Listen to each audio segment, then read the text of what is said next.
Bismillahirrahmanirrahim. Assalamualaikum warahmatullahi wabarakatuh.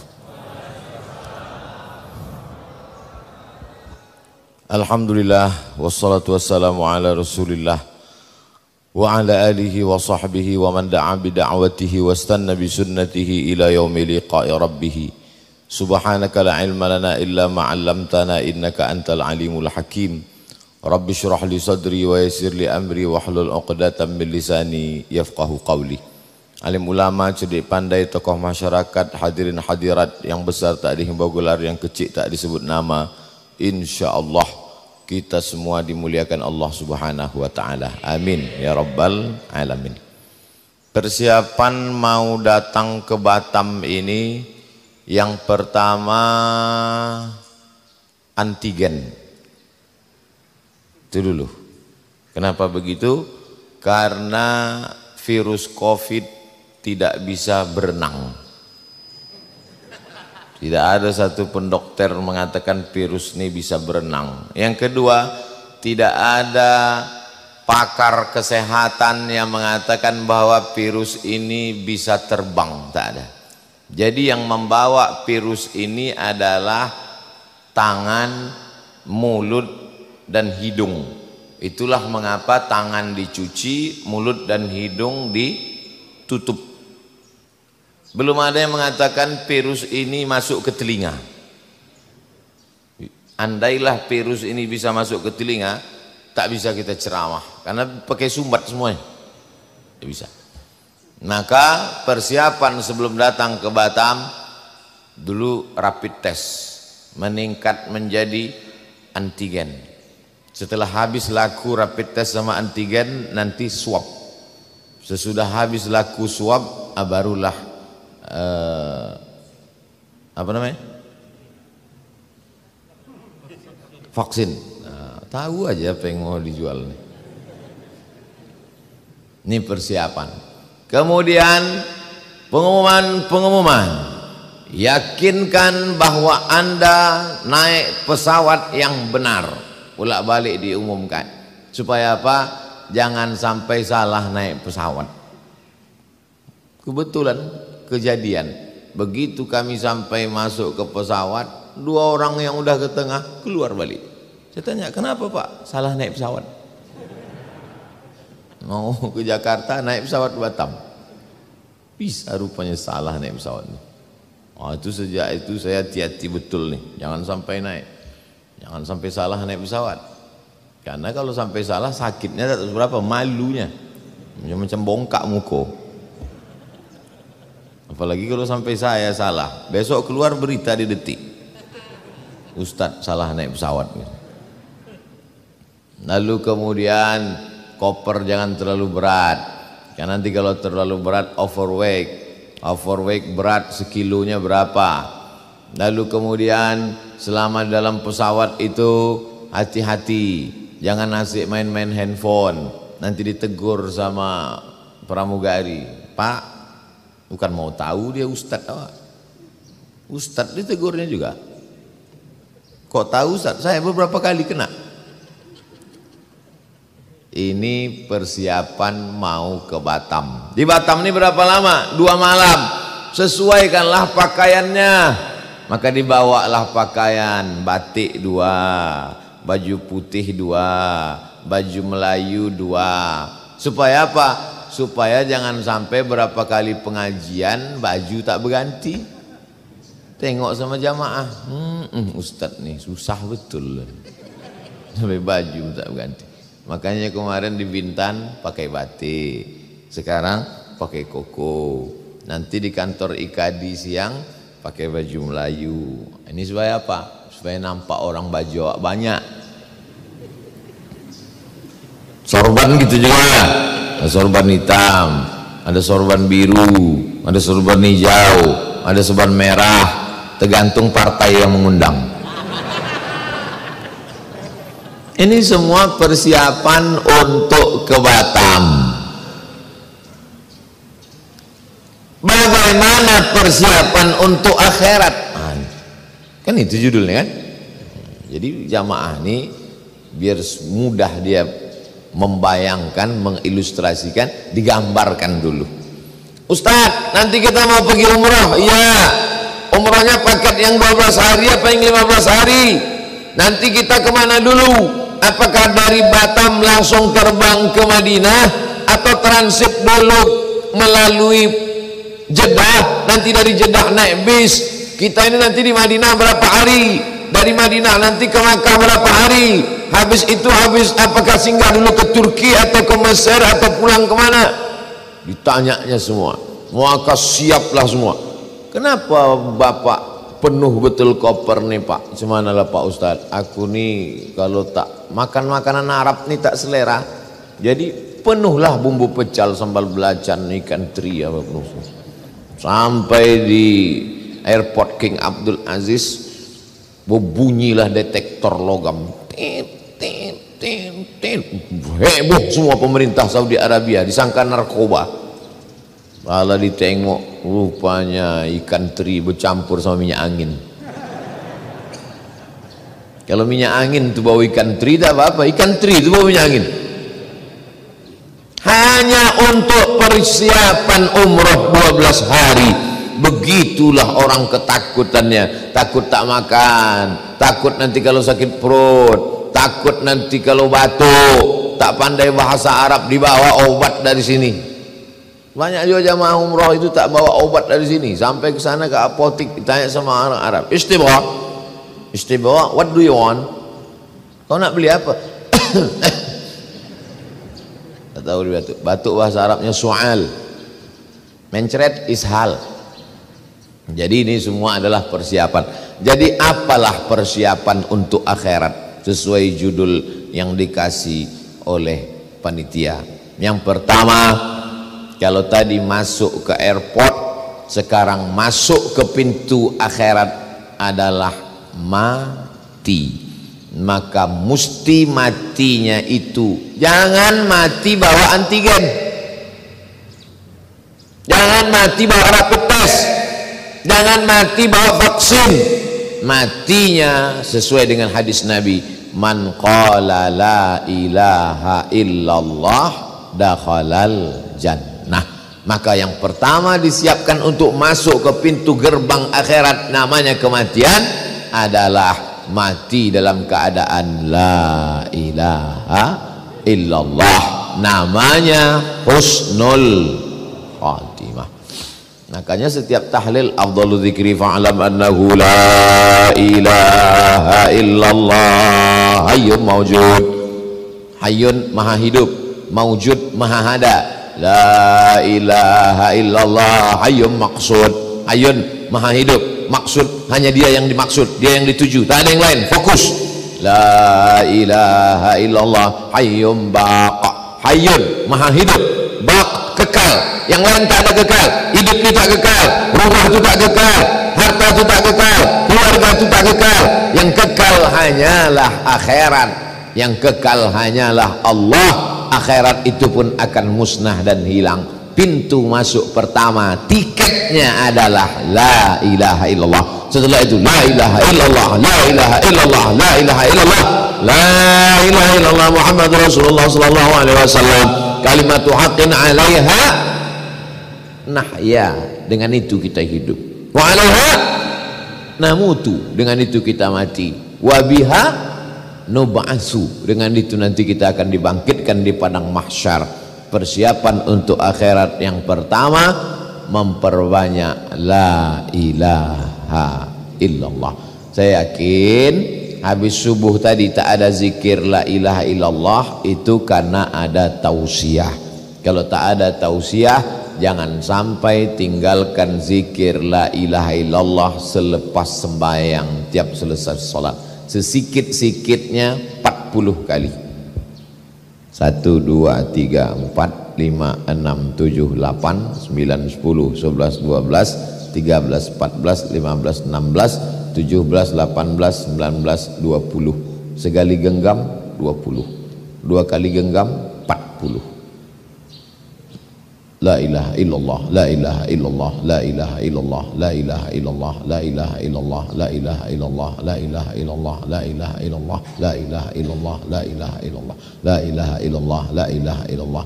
la ilaha illallah, la ilaha illallah, la ilaha illallah, la ilaha illallah, la ilaha illallah, la ilaha illallah, la ilaha illallah, la ilaha illallah. 40 angka kesempurnaan. Bisa 100 5 kali genggam yang tak membawa tasbih. Tasbih ada, cuman tersangkut di kaca spion. Motor itulah yang husnul khatimah.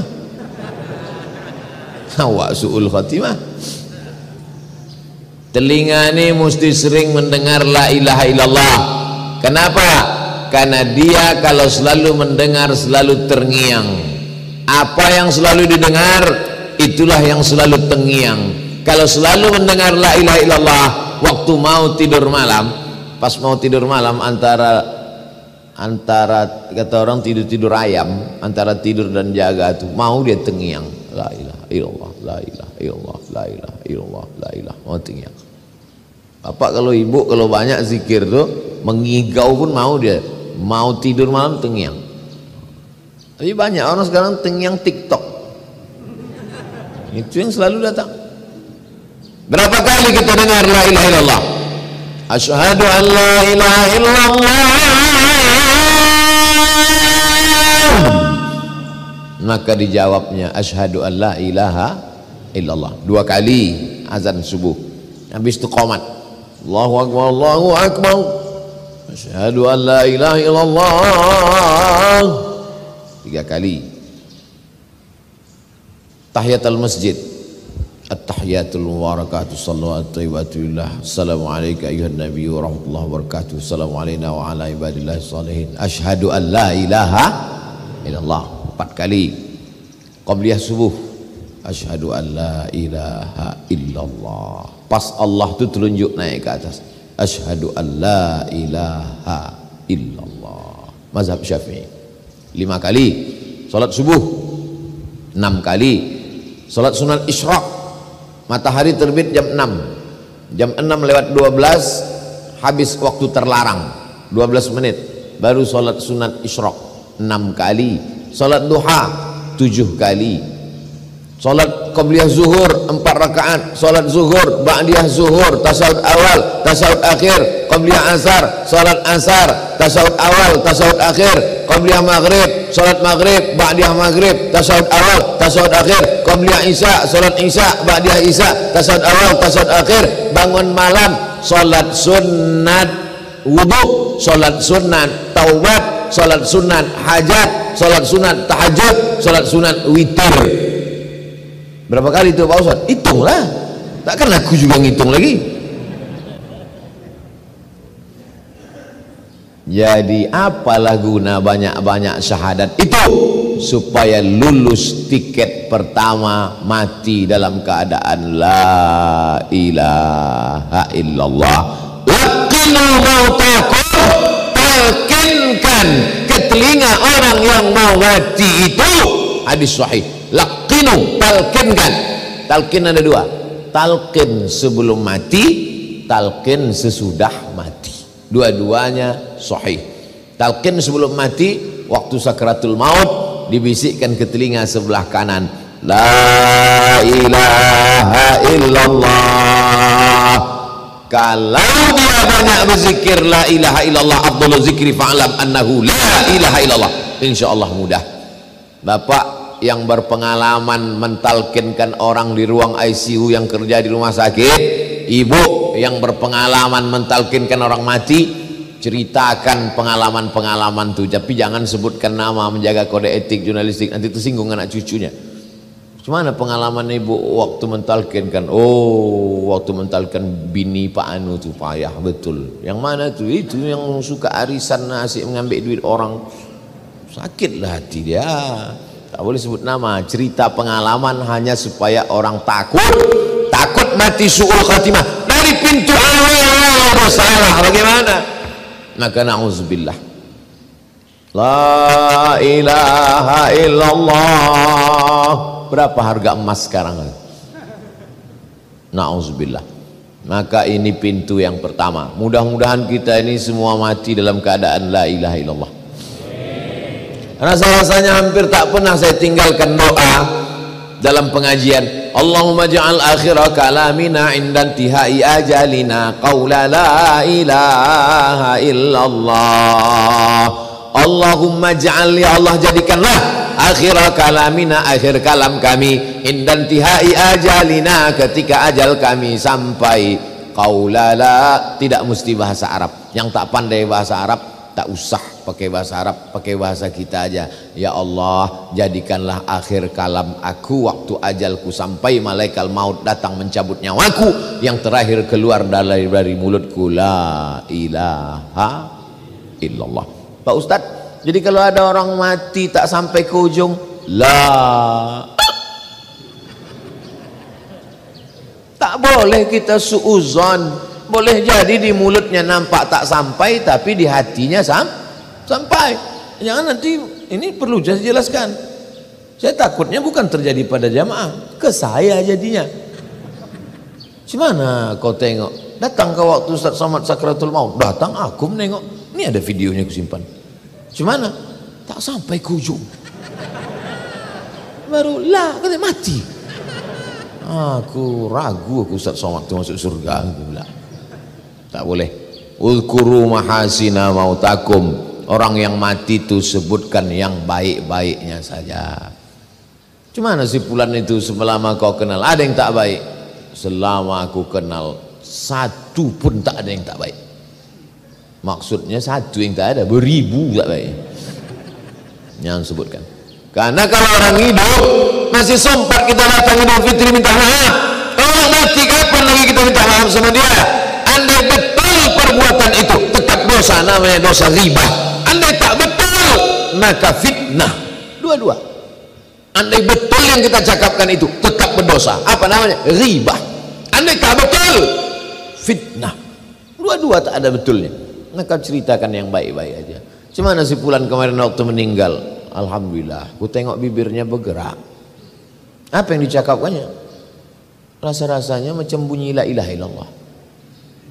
Entah tidaknya, kau pancing-pancing aku. Aku ini orangnya suka terpancing. Berat. Yang paling berat adalah memikul beras. Ringan bagi pasukan amal soleh. Yang paling berat adalah membangun masjid. Ringan bagi jamaah masjid. Masjid jami ringan. Yang paling berat itu apa? Mengucapkan la ilaha illallah waktu sakaratul maut. Tapi Allah tahu bahwa kau berat mengucapkan ini. Ku kasih kalimat yang bibirmu tak perlu bergerak. La ilaha illallah. Tak bergerak bibir. Mengucapkan nama Abdul Somad bergerak. Abdul Somad. Cobalah sebutkan Abdul Somad, bibir tak usah bergerak.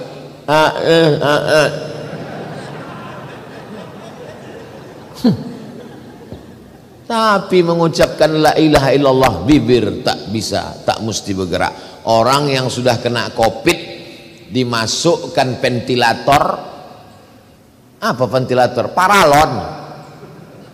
Orang yang sudah kena penyakit koma hampir mati tahu itu tak bisa menggerakkan bibir. Tapi la ilaha illallah keluar. La ilaha illallah. Pendek. La ilaha illallah. Lafaz Allah itu dikurangi hurufnya satu persatu tetap tak hilang, tetap Allah juga. Alif lam ha Allah. Buang alifnya lillah. Buang lamnya lahu.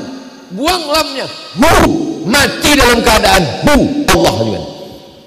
Makanya ada zikir hu. Hu itu siapa? Allah.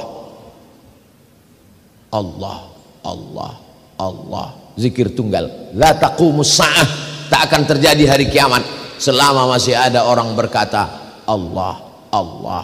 Makanya kadang orang, kau ikut masuk zikir mana? Aku ikut zikir la ilaha illallah. La ilaha illallah, la ilaha illallah. Satu lagi zikir apa?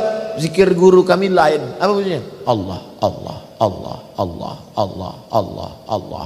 Mati dalam keadaan Allah. Intinya la ilaha illallah. Itulah makanya mau makan sebut nama Allah, bismillah. Sependek-pendek doa makan. Allahumma barik lana fima razaqtana wa qina azabannar. Beberapa tahun yang lalu pergi saya ke rumah saya yang dulu lama sebelum pindah, jumpa tetangga saya. Pas jumpa, oh kau nih waktu kecil dulu Somad. Kenapa Pak? Kenapa Pak Cik?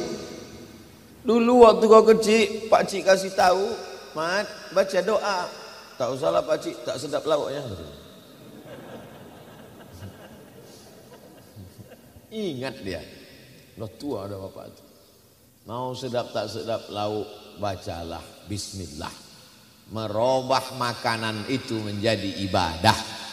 WC, toilet, busuk, bau, tempat setan, robahlah dia menjadi ibadah. Allahumma inni a'udzubika minal khubuthi wal khaba'is. Keluar dari WC, langkahkan kaki kanan, sebut ghufranaka, ampunkan aku ya Allah. Kenapa minta ampun keluar WC? Karena di dalam WC tadi tak kusebut namamu.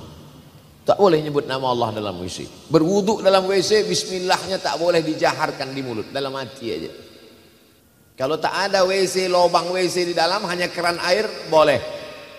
Bismillahirrahmanirrahim. Nawaitu raf'al hadasil asghari listibahati salati fardu alayya lillahi ta'ala. Bisa. Tapi kalau ada tempat situ WC tak boleh. Kenapa? Karena nama Allah itu agung, sedangkan WC ini najis, kotor. Tak boleh disatukan nama Allah. Begitulah mulianya Allah Subhanahu wa ta'ala. Pintu pertama, Allahumma hawwin alaina fi sakaratil. Macam mana supaya ringan waktu melewati papasan pedang beratus-ratus kali di tempat yang sama, macam kambing dikuliti hidup-hidup, macam mata kail pancing ditarik dari kulit yang basah. Apa yang bisa meringankan itu? Zikir. Makanya kadang mulut orang tua itu tak berhenti. La ilaha illallah, la ilaha illallah, la ilaha. Kita ini makin tua makin error. Makanya kadang kita bercerita kadang sama orang-orang tua itu berbalik-balik CD itu aja ceritanya. Macam CD rusak. Tapi saya pergi, ada daerah namanya di Riau, Kabupaten Rokan Hulu, namanya Sorga. Sorga itu Surau Gadiang. Orang tua-tua di situ tak mau bercakap. Tanya satu, jawab satu. Apa kabar Pak Haji? Sehat. Di mana tinggal? Lokek Siko. Saya heran, kenapa loh orang tua-tua sini tak mau bercakap? Rupanya dia wajib berzikir. Tarekat Naqsabandiyah. Satu hari berapa kali wajib Tuan Kelipah. Saya naik mobil, kendaraan, nampak saya ada pinggir jalan, dia jalan kaki, berhenti, saya buka kaca. Tuan Kelipah, nak pergi ke mana? Ke situ. Ayo sama aku. Yalah, saya tanya, kalian sehari berapa kali berzikir? 5 gitu. Sikit betul, 5.000. Patutlah mulutnya diam. Kenapa? Karena dia punya target sebelum 5.000 dia tak bercakap. Tuh maka tasbihnya itu panjang 100, di ujungnya ada mata 10. Maksudnya asal udah 100, 200, 300, 400, 500, 600, 700, 800, 900, 1000. Nanti habis itu ada lagi 10 besar. Maksudnya apa? Supaya dia bisa target 5.000, 10.000 sehari, diwajibkannya dirinya. Karena kalau tidak, mulut kita ini asiklah membahas tahap apa tak tentu arah, maka hati lalai mati dalam keadaan lupa. Ini pintu yang pertama. Kalau di pintunya udah gagal, tak akan masuk ke dalam. Naik pesawat. Nih mau pulang saya nanti siang nih. Doakan supaya jangan sampai gagal masuk pintu pesawat nih. Delay, salah masuk pintu pesawat, salah, terlambat datang. Pintu pertamanya mesti husnul khatimah. Habis masuk pintu pertama. Setelah itu lalu kemudian masuklah ke liang lahat. Di Batam ini orang meninggal pakai keranda atau lahat? Kalau keranda kotak, dimasukkan orangnya ke dalam kotak.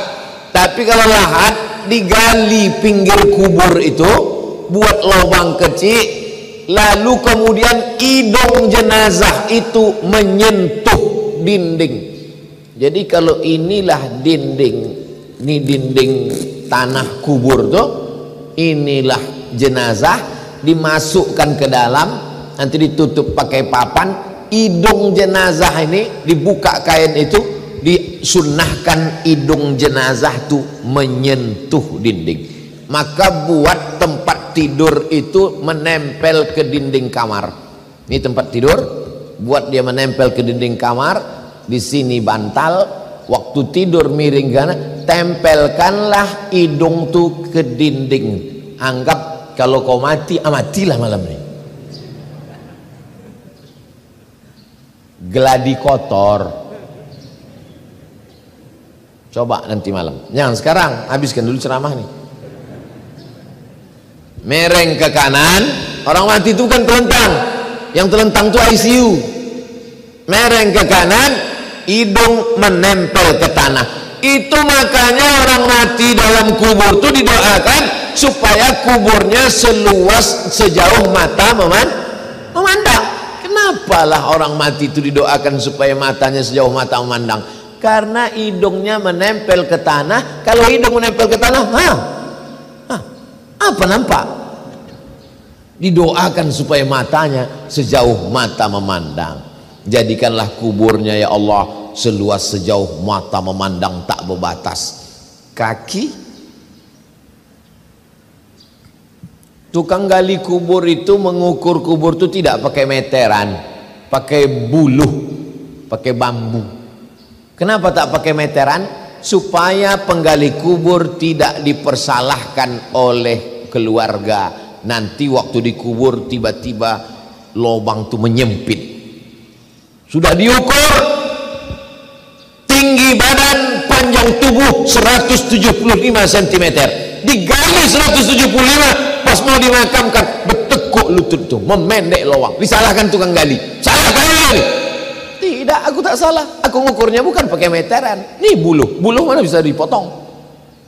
Lalu yang salah apa? Tanah tuh menyempit. Gara-gara apa? Tukang geser sempadan tanah. Pernah bapak menengok orang mati lutut ditekuk? Tanya sama tukang-tukang gali. Tak sabar tanah itu mau menjepit. Kata dia.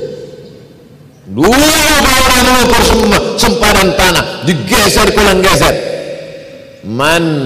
Siapa yang mengkhianati qadra shibrin, sejengkal, tuwiqa, dililitkan di lehernya sampai aradin, 7 lapis tanah. Lahir di atas tanah, diciptakan dari tanah, makan dari sumber saripati tanah, asal muasal dari tanah, mati akan dijepit tanah. Jadi yang hari ini tamak betul ke tanah, silakanlah, akan dijepit tanah. Tanah ini milik doktorandus Pulan, tanah ini milik insinyur Pulan, tanah tak salah. Tapi kalau sampai curang sempadan tanah gara-gara ini, berapa meter tadi Pak Ustaz? Sejengkal kau curang berkhianat, maka kau akan dihimpit tanah, patah-patah tulang-tulangmu, remuk hancur redam isi kepalamu. Belum lagi azab mungkar nakir. Makanya tadi sebelum salam, Allahumma inni a'udzubika min azabi jahannam wa min azabil qabri, jauh dari azab kubur. Apa yang bisa menyelamatkan diri dari azab kubur ini? Ada dalam Quran. Laula akhartani ila ajalan qarib, ya Allah, kata orang mati itu, diceritakan dalam Quran, ya Allah, kasihlah aku waktu tambahan walau sedetik saja. Ya, tak usah sehari, tak usah setahun, sedetik aja. Kalau aku kasihkan waktu sedetik, kamu apa kata Allah untuk orang yang dikubur? Fa'asaddaqa, aku mau bersedekah. Ternyata yang meringankan azab kubur adalah sedekah. Saya dari mulai masuk masjid nih sampai sholat qobliyah, sampai sholat tahiyatul masjid, sholat qobliyah, sholat doa, Saya tengok masjid ini sempurna, perfect, cantik. Pas protokol mengatakan belum pasang plafon, baru Jadi kalau ada jamaah di masjid ini tak mau mandang ke atas ke bawah, itu memang takut keluar duit itu. Jadi masuk ke masjid ini mesti kita pandang ke atas. Orang kalau pelit, bakhil, medit, kedekut, ini menengok begini sakit jantung dia. Rafa lagi ini gitu. Gitu. Tapi kalau orang mau selamat dari azab kubur, dianggapnya inilah tiket yang akan menyelamatkan dia dari azab kubur. Berapa banyak jamaah masjid Jami ini yang sudah mati, mereka mau minta hidup lagi dan mau memasang plafon nih. Tapi tak bisa, kirim SMS tak bisa, WhatsApp tak sampai, tak bisa. Tapi Allah kasih tahu di Quran, kasihlah aku waktu ya Allah, aku mau hidup lagi di Batam ya Allah, aku mau hidup lagi ke masjid Jami ya Allah. Kalau kuhidupkan kau mau sholat? Tidak. Terus mau apa? Fa'asaddaqo, mau bersedekah, memasang pelapon ya Allah dengan merek termahal. Apa mau dikata? Dulu rumahnya dipasang pelapon sampai 3 lapis, sampai cicak-cicak tuh bingung mau bersandar di mana. 3 lapis pelapon tuh, pelapon ini, petik lampu pertama hijau, pelompek ini merah, pelapon ini mati, tinggal pelapon tuh. Pelapon ini juga lah yang menolong di dalam kubur. Jangan lupa kirim ke nomor rekening berikut ini, Masjid Jami. Aku udah kasih tahu dah. Kalau tak selesai juga pas datang nanti bulan Agustus entahlah. Memang tanda kena azab kubur lah jemaah nih. Bapak Ibu yang dimuliakan Allah, ibu kalau tak mau bersedekah sekarang asik juga membeli cincin, membeli gelang, membeli subang, membeli antai, membeli rantai, uang tangan, uang kaki, uang leher, silakan, aku tak melarang. Tapi kalau kau mati, emas kau tuh pergi kemana? Habis diambil bapak tuh untuk kawin lagi. Emang ibu ketawa sekarang, tapi dari dalam perjalanan balik nanti betul juga kata Ustaz. Patutlah mata abang ni tajam menengok gelang-gelangku ni selama ini kata. Aku bukan mau memprovokasi bu, ini kenyataan bu. Maka juallah 1-2 cincin itu, belikan ke pelapon.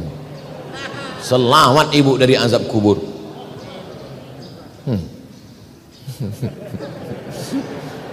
Kalau setelah pengajian kita menjadi berpikir tentang mati, lanjutkan. Tapi kalau sesudah pengajian tak ada berefek apa-apa, carilah pengajian yang kira-kira mengurangi syahwat-syahwat dunia kita ini. Kenapa orang mati itu tidak mengatakan, itu bukan aku semangat Allah, aku mau pergi haji?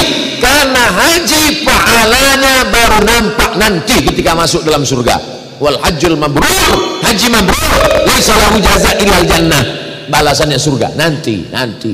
Tapi di kubur yang sudah nampak balasannya sebelum hari kiamat, sebelum bangkit dari kubur, yang pertama kali nampak adalah pahala sedekah. Dah habis. Berapa lama lah dikubur nih Pak Ustadz?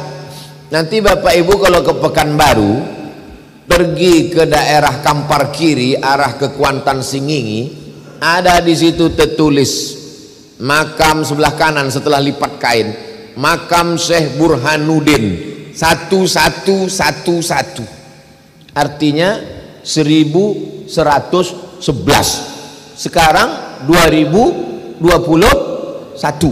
berarti sudah berapa lama lah dia berpindah dari alam dunia ini?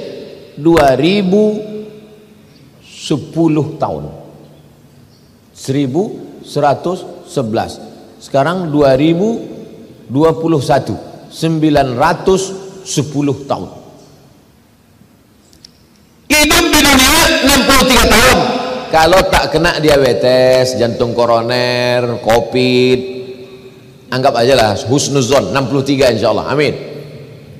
Banyak pula tak mau, takut 63 tahun di alam kubur 1000 tahun yang dipersiapkannya menjelang 63 tahun ini. Pensiun umur 58, mati 63. Dari 58 ke 63 5 tahun, persiapannya luar biasa, sampai korupsi 5 tahun. Aku alhamdulillah Pak Ustadz, sementara pensiun sampai mati ini udah siap semua, kos-kosan udah 100 pintu. Inilah hasil-hasil korupsi selama ini nih Pak Ustadz. Hanya untuk 5 tahun persiapanmu luar biasa, tapi di alam kubur 1000 tahun apa yang sudah kau siapkan? Menunggu sampai hari kiamat. Akhirnya yang ditunggu itu pun datang, kiamat. Dulu katanya kiamat 2012, rupanya tak jadi, panitia tak siap. Mana pula bisa kiamat ditebak-tebak, tebak-tebak buah manggis. Dibuka manggis, berapa isinya? 5. Iya 5. Kiamat ini bukan buah manggis. Idza sama'u fatarat, belagat Neptunus, Merkurius, Pluto, Mars hancur berkeping. Idza sama'u fatarat wa idzal kawakibu tasarat wa idzal bi'aru fujirat. Lautan diledakkan, meledak di tengah laut, bergelombang sampai ke tepi pantai, gelombang dari tengah laut yang ke tepi pantai. Bahasa Jepangnya tsunami. Tsunami artinya gelombang yang sampai ke tepi pantai, hancur semua. Maka yang paling takut kepada Allah adalah orang Kepulauan Riau. Karena dia kelilingi. Saya sebelum pesawat mendarat, saya tengok, wah kalau bergelombang ini habis. Kalau kami di tengah, Kota Pekanbaru itu di tengah, jauh. Andai pun sampai gelombang, tak sampai ke tengah. Tapi pulau ini, makanya kalau ada orang di pulau Batam, Pulau Bintan, di pulau ini buat dosa, itu 2 kemungkinan. Pertama jahil, yang kedua goblok, yang ketiga bodoh. Tak tahu dia dunia ini. Maka akhirnya terjadilah kiamat, ditiupkan sangkakala, berhancuran semuanya, masuk fase yang ketiga, bangkit dari kubur. Wa ilal kubur hasirat, semua yang dikubur dibangkitkan. Alimat nafsum ma qaddamat wa akharat. Ketika itu barulah sadar manusia apa yang sudah dia lakukan dulu. Bangkit dari kubur. Alladzina yakuluna riba, orang yang makan riba. La yaqumul ladzi la yaqu illa kama yaqumul ladzi yatakhabbathu syaitanu minal mas. Bangkit dari kubur macam orang kerasukan setan. Kalau bahasa Jawanya kesambet, kalau bahasa Melayunya tersapo. Pernah Bapak Ibu menengok orang kerasukan setan? Begitulah bangkit dari kubur. Makanya nanti kalau kita bangkit dari kubur, tengok kawan di sebelah bangkit, kau lah yang tak keluar dari bank konvensional itu ya. Maka beralihlah ke Bank Riau Kepri Syariah. Udah aku sampaikan. Kemarin waktu di Bank Riau Kepri Syariah, saya tanya, apa lagi yang menyebabkan bank ini belum berubah juga lagi jadi syariah? Belum ada. Bupati-bupati 12 kabupaten kota setuju sudah? Sudah. Gubernur-gubernur setuju sudah? Sudah. Apalagi OJK belum setuju Pak Ustadz. Ada Pak OJK itu datang? Ada. Kebetulan datang Pak OJK. Saya sampaikan, Pak OJK ini, mereka ini banyak yang udah mau keluar dari Bank Riau Kepri ini. Ku bilang jangan keluar kalian, karena tak lama lagi berubahnya jadi syariah. Apalagi tunggu. Ini Pak OJK, ini kalau makin lama mereka ini, lamalah Pak OJK ini dalam azab neraka jahanam. Apalah yang perlu dikhawatirkan? Marah orang tak apa-apa, marah Allah ketika bangkit dari alam kubur. Apa yang bangkit dari kubur itu? Bangkit kepalanya kepala keledai. Anda tahu nanti ada bangkit kubur. Inilah dia makmum Valentino Rossi yang asik menyalip imam. Imam baru bangkit. Oh, imam itu tua pula. Allah, dia udah tegak. Tengoknya kepala-kepala, lambat kalian gitu deh. Aku lah kata. Tapi ada yang bangkit dari kubur itu, pandang ke kanan malaikat, pandang ke kiri malaikat, lihat ke depan malaikat, pandang ke atas malaikat. Kenapa aku bangkit dari kubur nih sama malaikat? Aku kan bukan malaikat. Al-mahiru bil Quran ma'as safaratil kiramil bararah. Orang yang rajin baca Quran, menghafal Quran, mengajar Quran, maka bangkit nanti di padang mahsyar bersama para malaikat. Ibu tuh memang tak lancar baca Quran. Yasin wal Qur'anil Hakim innaka laminal mursalin. Malam Jumat baca Al-Kahfi, dari maghrib ke isya TV mati, handphone mati, 45 menit baca Quran maghrib mengaji. Insya Allah masyarakat Batam majelis masjid jami nanti pada pasti yang ketiga bangkit di alam barzah bersama para malaikat insya Allah. Takbir. Allahu Akbar. Untuk sementara ini tak usah lu takbir, keluarkan aja lu duit untuk pelapor nih. Saya tak semangat, saya tak semangat itu. Itu maka dari tadi saya tak terlalu mandang ke atas, asal nengok atas susah hati. Mengingatkan aja. 3. Pintu masuk sakratul maut, alam barzah, sekarang bangkit dari kubur. Cemana supaya persiapan? Mantap judul pengajian masjid ini ya. Persiapan untuk akhirat. Supaya selamat di alam barzah, banyak-banyak baca Quran. Dulu orang Melayu, anak laki-laki sudah khatam Quran sebelum bersunat. La ilaha illallah wallahu akbar bismillahirrahmanirrahim wadduha. Rata-rata sebelum bersunat sudah khatam Quran. Kalau anak perempuan khatam Qurannya malam pertama malam merisik, malam kedua malam berinai, malam ketiga malam khatam Quran, malam keempat malam akad, malam kelima keenam ketujuh, 3 malam 3 hari 3 malam pesta besar. Anak gadis berkhatam Quran, ayahnya laki-laki karena tanggung jawab lebih besar sebelum bersunat khatam Quran. Anak perempuan sebelum malam berinai malam akad sudah khatam Quran, ayahnya khatam Quran, emaknya khatam Quran, diserahkanlah anak. Tradisi itu sekarang sudah mulai hilang. Mari kita hidupkan balik tradisi. Masjid ini yang sudah cantik ini, itu samping itu apa? TPA. Nih masjid ideal, mesti ada TPA-nya. Tirulah masjid jami yang punya taman pendidikan Al-Quran. Ini jadi tadi yang sudah down jatuh tadi karena atap tak siap itu mesti diangkat sedikit. Untuk menghibur hati, karena ini jamaah udah hancur berkeping. Masukkan anak-anak ke TPA Al-Quran, taman pendidikan Quran. Bapak-bapak saya, inilah yang akan menolong Allah. TK Quran, SD Quran, SMP Quran, SMA Quran, khatam Quran. Habis maghrib panggil anak. Sekarang tak bisa ke masjid nak, online. Sekarang kau sini baca. Bismillahirrahmanirrahim. Wadduha. Mantap. Kau baca. Udah juz berapa? Wal muhsanatu minan nisa. Mana? Ibu baca. Mana bu? Yasin. Dari sebelum nikah sampai 3 anak Yasin aja. Bisa pindah-pindah nih. Persiapan untuk abang katanya. Biar mudah abang sakratul maut nanti, biar cepat goalnya bang. Nah, habis ketiga. Lalu yang keempat, hisab. Hisab. Dulu nenek-nenek kita matematik itu nama istilahnya ilmul hisab. Matematik, hitung-hitung amal. Maka dihisablah amal ini. Iqra kitabak. Fase yang keempat.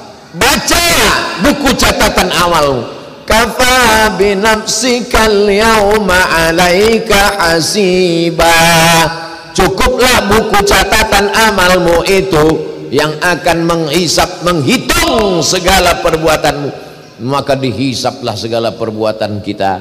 Tapi ada 70.000 golongan, 70.000 orang yang tanpa hisap. Ya Allah, jadikanlah kami jamaah subuh ini termasuk orang yang tak melewati hisap, langsung masuk ke surga. Atap itu dulu.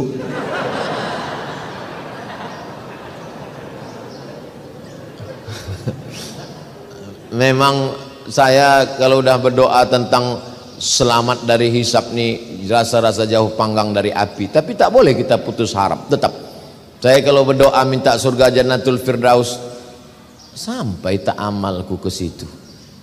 Kalau minta selamat dari hisap, selamat tak aku. Tapi tak boleh putus asa. Maka kita minta fase yang keempat, supaya selamat dari hisap ini, jangan aniaya orang. Salat berjamaah, puasa sunnah, qabliyah ba'diyah, tahajud malam, bersedekah. Tapi ternyata menganiaya orang. Yang dianiaya satu desa. Siapa itu? Kades. Nah, hati-hati Pak Kades, hati-hati, hati-hati Pak Wali, hati-hati Pak Gubernur, hati-hati Presiden, hati-hati penguasa, hati-hati kepala dinas, kepala badan, kepala kantor, hati-hati orang-orang yang dititipkan Allah amanah, hati-hati Pak Ketua Masjid. Ini tak belum siap lagi. Maka ini akan dihisap amal kita ini. Sulitkah bagi Allah menghisap? Tak ada yang sulit bagi Allah Subhanahu wa ta'ala. Lanjut fase yang kelima. Setelah dihisap, dibagikanlah kitab. Fa amma man utiya kitabahu biyamini. Siapa yang kitabnya diberikan dari sebelah kanan, fa sawfa yuhasabu hisaban yasira. Maka mudahlah perhitungan amalnya. Wa amma man utiya kitabahu siapa yang kitabnya diberikan dari belakang, fasawfa yad'u subura, termasuk orang yang hancur binasa, yang rugi. Jadi belum kita buka kitab itu, buku catatan amal, print out itu, sudah tahu. Kita kalau mau belanja tak percaya, kok mahal kali Pak, ini print outnya. Bapak ngambil coklat, Bapak kira coklat ini coklat kaki 5, ini sebijinya aja kalau Bapak makan meleleh air mata saking mahalnya Pak. Kadang saya kalau pergi belanja di beberapa tempat itu dikasih tahu sama yang jual, Pak ini satunya 90.000. Dalam hati saya, tak yakin kau aku berduit. Tengoknya saya kurus, sangkanya tak ada duitnya gitu.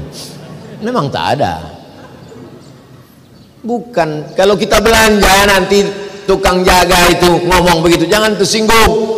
Dia sudah mengalami beberapa kali orang komplain. Begitu juga yang tidak ajar itu orang komplain. Mana ada dosaku? Mana ada dosaku? Print out. Kenapa mahal betul ini tagihan telepon saya bulan ini? Perasaan saya nggak ada pakai telepon berapa hari. Nih Pak, dibuka catatan, jam 1 malam, jam 2 malam, ibu itu sudah mengamuk, jam 3. Memang ibu tak ada makai, bapak itu nelpon. Pegawai itu tak mau bercakap, dia diam aja. Dibukalah buku catatan, dibuka buku catatan. Apa kata orang yang membuka buku catatan? Dia kata dia, mali hadzal kitab. Mengapalah buku catatan amalku ini la yuhadiru saghiratan, la yuhadiru saghiratan, yang kecil-kecil, wala kabiratan, yang besar-besar, illa ahsaha, yang kecil-kecil ada di situ. Halaman pertamanya dosa, sampulnya dosa, kata pengantarnya dosa, bibliografinya dosa, footnote-nya dosa, bab 1 dosa, penutup dosa. Nampak kecil-kecil sampai bakwan yang dulu dibayar 1 makan 3 ada dosa. Hati-hati. Balik dari sini bayar dulu bakwan-bakwan itu, baru beli plafon. bakwan sunat, bakwan tak dibayar. Membayar bakwan wajib, membayar pelapon sunat. Menyesal pula saya sebut sunat. Tak selesai nanti nih. Ini fase pada saat buku diberikan. Setelah itu, fa amma man saqulat mawazinuhu fahuwa fi 'ishatin. Siapa yang berat timbangan amal baiknya, maka dialah yang diridhai Allah. Mudah-mudahan amal kita ini berat semuanya. Kalimatani, dua kalimat, khafifatani 'alal lisan, ringan di lidah, saqilatani fil mizan, tapi berat timbangan, habibatani ilar rahman, disukai Allah. Apa kalimatnya? Subhanallah wa bihamdihi subhanallahil azim, subhanallah wa bihamdihi subhanallahil azim, subhanallah wa bihamdihi subhanallahil azim, subhanallah. Memberatkan timbangan-timbangan amal kebaikan. Adalah jamaah umroh berangkat ke Saudi Arabia, sampai di pintu cap paspor, badannya besar gemuk, diejeklah sama orang Saudi tadi. Apa ente ini badan besar, jarang olahraga, makan banyak, itu ini, kata dia. Orang Indonesia ini cerdas, kata dia. Dibacakannya ayat, fa amma man saqulat mawazinuhu fahuwa fi 'ishatir radiyah. Siapa yang berat timbangannya, itulah yang diridhoi Allah. Tak ada dia baca ayat lain. Buah capek orang Arabnya ngejek. Ente kibir, jism, ma fi riyadhah, badan kau besar, teralas olahraga. Orang Indonesia ini dia. Dah habis baru. Fa amma man saqulat mawazinuhu fa huwa fi 'ishatir radiyah. Habis itu dia pergi. Tak pandai dia melawan pakai ayat.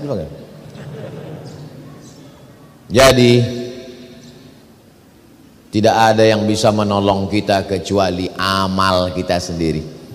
Kalau dengan kawanmu kau kongko-kongko sampai jam 2 malam di kafe ngopi-ngopi, silakan. Tapi ingat, nanti di padang mahsyar di akhirat datang dia menolong kau.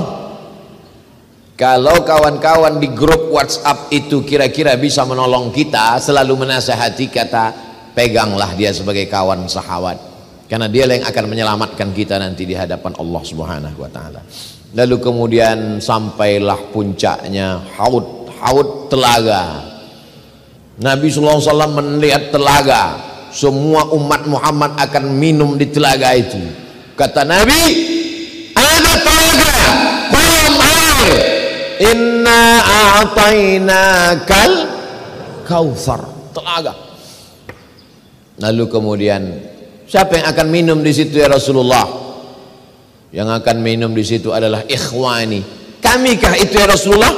Kalian ashabi, kalian kawan-kawan, kalian ashabi, sahabat-sahabatku. Tapi ada ikhwani. Siapa ikhwani itu ya Rasulullah? Amanu bi walam yarawni. Orang yang percaya kepada aku, beriman kepada aku, padahal biji matanya tak pernah menengok aku. Mereka ada di Batam, tak pernah menengok aku, tak berjumpa dengan aku, tak sholat denganku, tapi mereka percaya kepada aku. Mereka ramaikan rumah masjid-masjidku, mereka datang mendidik anaknya untuk membaca Quranku, dan mereka bersedekah untuk memasang pelapon masjid rumah Allah. Mereka adalah orang yang minum nanti di telaga itu, dan ketika dia minum di situ, dia tidak akan haus untuk selamanya. Dan kita setiap yang hadir ini akan minum di telaga Muhammad sallallahu alaihi wasallam, insyaallah. Lalu kemudian digiring, wasiqal ladzina taqaw rabbahum ilal jannati zumara. Lalu orang-orang Batam itu digiring, dibawa menuju surga berbondong-bondong berjamaah. Ketika sampai di pintu surga, apa kata penjaga? Salamun alaikum, selamat datang wahai orang Batam masuk ke surga. Tibatum, kalian sudah beramal soleh. fadkhuluha khalidin. Masuklah kalian kekal selamanya ke dalam surga. Maka orang Batam pun mencari pintu dia. Pintu mana aku yang cocok? Oh, ada orang Batam ini yang masuk dari pintu surga, namanya Babus Sodakoh, pintu sodakoh. Masuk dia ke dalam. Kenapa? Dia yang menyelesaikan pelapon ini. Babus Sodakoh. Lalu kemudian ada yang masuk dari pintu surga itu, namanya Babul Jihad, karena dia mati jihad fisabilillah. Masuk babul jihad. Ada yang masuk pintu surga itu dari Babur Rayyan, la yadkhuluha illa shaimun, la yadkhuluhu illa shaimun. Yang masuk dari pintu Babur Rayyan hanya orang rajin puasa sunat saja. Ibu-ibu yang rajin puasa sunat masuk Babur Rayyan. Tapi ada yang masuk surga terserah dia dari pintu mana, bebas akses. Dia punya kartu, asal dimasuk itu masuk semuanya. Siapa itu? Abu Bakar Siddiq. Abu Bakar Siddiq adalah orang yang masuk surga dari mana dia mau. Tapi ada perempuan yang bukan Abu Bakar Siddiq masuk dari pintu surga mana dia mau. Siapa itu? Salat khamsaha, perempuan yang salat 5 waktu. Saumaha, puasa Ramadan. Ata'at zaujaha, taat dia kepada suaminya, dan suaminya itu pula taat kepada Allah, bukan suami yang sakau. Ini banyak suami-suami sakau sekarang, suami mabuk. Kau kalau mau masuk surga taatlah kepada abang. Pandai pula dia. Bukan laki yang macam itu laki setengah Fir'aun. Laki yang soleh, bu, taat ibu kepada dia, ibu berbuat baik kepada dia. Maka kata Allah, hai perempuan-perempuan, masuklah kalian ke dalam surga dari pintu mana yang kalian kehendaki. Maka ibu-ibu ini semuanya masuk surga insyaallah. Amin. Rabbana atina fid dunya hasanah wa fil akhirati hasanah wa qina azabannar. Masuk ke dalam surga. Terkejutlah orang Batam menengok surga. Kenapa? Ditengoknya orang Batam ada, orang Bintan ada, orang Anambas ada. Pas dicari-cari tak ada Ustaz Somad. Kemana? Tanya malaikat. Malaikat dia, Ustaz Somad di mana? Kata malaikat, dia di ruang VVIP. Aminkanlah. Ilaha illallah. Wa adkhilnal jannata ma'al abrar. Masukkan kami ke dalam surga ya Allah. Ma'an nabiin, bersama nabi-nabi, was-siddiqin, bersama orang-orang yang benar, was-syuhada, bersama orang mati syahid, was-salihin, bersama orang-orang soleh.